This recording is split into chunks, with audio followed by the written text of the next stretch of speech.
रीतू महेश्वरी हैं, वो अपने अहंकार में चूर हैं।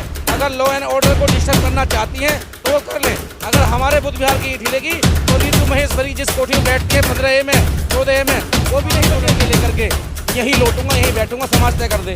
और अगर पीछे ताला लग गया तो नोएडा अथॉरिटी का एक भी पदाधिकारी अथॉरिटी में नहीं घुसेगा। तीनों नोएडा अथॉरिटी में ताला लगा करके वहीं बैठ जाएंगे। अगर बुद्ध विहार बंद होगा तो नोएडा अथॉरिटी भी बंद होगी। कौन को तय करना है?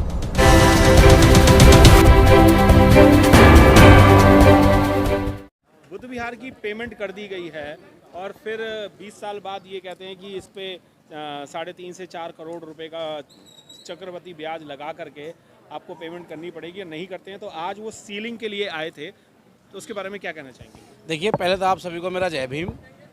जो नोएडा अथॉरिटी के जो सीनियर पदाधिकारी हैं उनका दिमाग ख़राब हो गया है।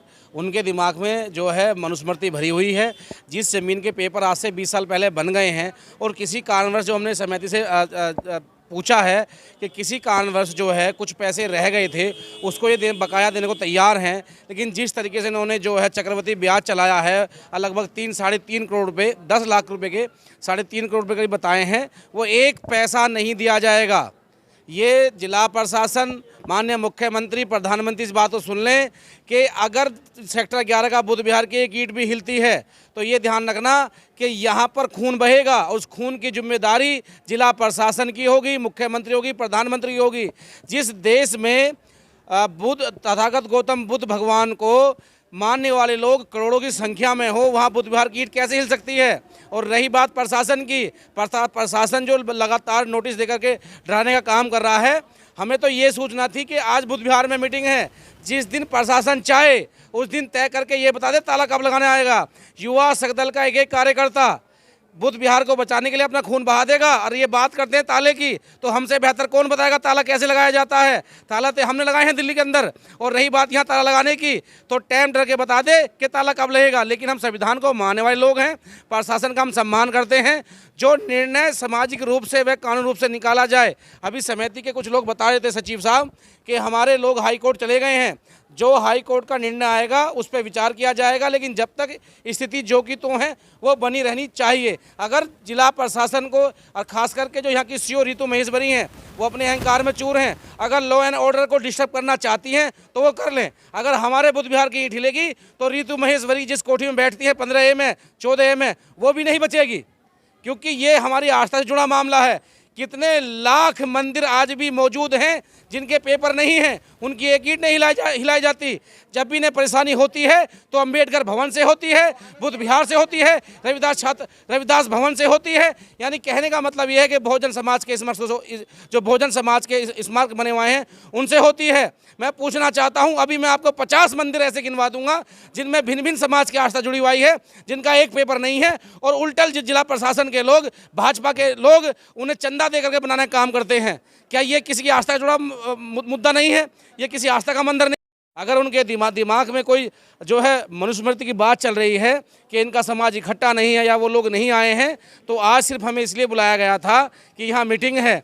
अगर जिस दिन हमें ऐसा लगा ये ताला लगाने आएंगे जैसे उन्होंने कहा है, तो अभी तो हम यहीं बैठे हैं। एक ताले की बात छोड़िए, यहाँ चाबी नहीं लग सकती। हम जवाब देंगे उनका हर तरीके से। और देखिए, जो हिंदू राष्ट्र की बात करते हैं वो पहले अपना वास्तविक ये पहचान लें वो है किस समाज से। ये देश सेकुलर है, था, हमेशा रहेगा। अगर बात रही हिंदू राष्ट्र की, तो हिंदू राष्ट्र ना आज था, ना कल है, ना परसों होगा। इस देश में वो लोग भी हैं जिन्होंने 1947 में अपनी शहादत दी थी और देश को बचाने के लिए जनरल जैसे डायर लोगों को ठीक किया था। अगर जरूरत पड़ी, अगर कोई इस देश में जनरल डायर पैदा होगा तो उसका इलाज भी उसी भाषा में किया जाएगा जिस भाषा में उधम सिंह ने जनरल डायर किया था। देखिए, एक वो छड़ी सी है बड़े बूढ़े की। जिस दिन हमारा बहुमत सीधा होगा छड़ी को उठा के फेंक देंगे और सम्राट अशोक का चिन्ह लगा देंगे। ये तो हमारे उन नेताओं के जो है कमजोरियां हैं कि वो समाज को इकट्ठा रखने का प्रयास नहीं कर पा रहे हैं। क्या होता है उस संबलों से? वो छड़ी है, उसे कौन पूछता है? उससे देश चल रहा है, संविधान से चल रहा है, कुछ भी लगा लो। देखिए, बहुजन समाज इकट्ठा होगा, हो रहा है। जो आपने 11 लाख संगठन की बात की, पूरे देश में काम कर रहे हैं। आप देख सकते हैं कम से कम 100 से ज़्यादा संगठन यहाँ पर हैं, लोग मौजूद हैं।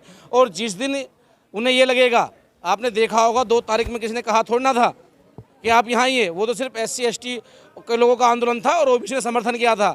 जिस दिन उन्हें ये लगेगा कि इस देश को एक व्यक्ति की झोली में डाल दिया गया है, जैसे प्रयास कर रहे हैं, उस दिन इस देश में पानी नहीं खून बहेगा और उस खून की जिम्मेदारी उन देश के बैठे हुए नेताओं की होगी जो आज यहाँ पर राज कर रहे हैं। अच्छा, मैं आपसे एक सवाल और करना चाहूँगा कि अगर नोएडा के जो लोग हैं, अगर वो आते हैं और यहाँ पर सीलिंग करते हैं और आप यहाँ नहीं होंगे, तो फिर आप क्या कर लोगे? जब आप वहाँ पर मौजूद ही नहीं होंगे तो फिर क्या कर लेंगे? देखिए, पहले तो इतिहास हमेशा पुराना रहा है, जो लोग सरकार में बैठे हैं पीछे से वार करते हैं।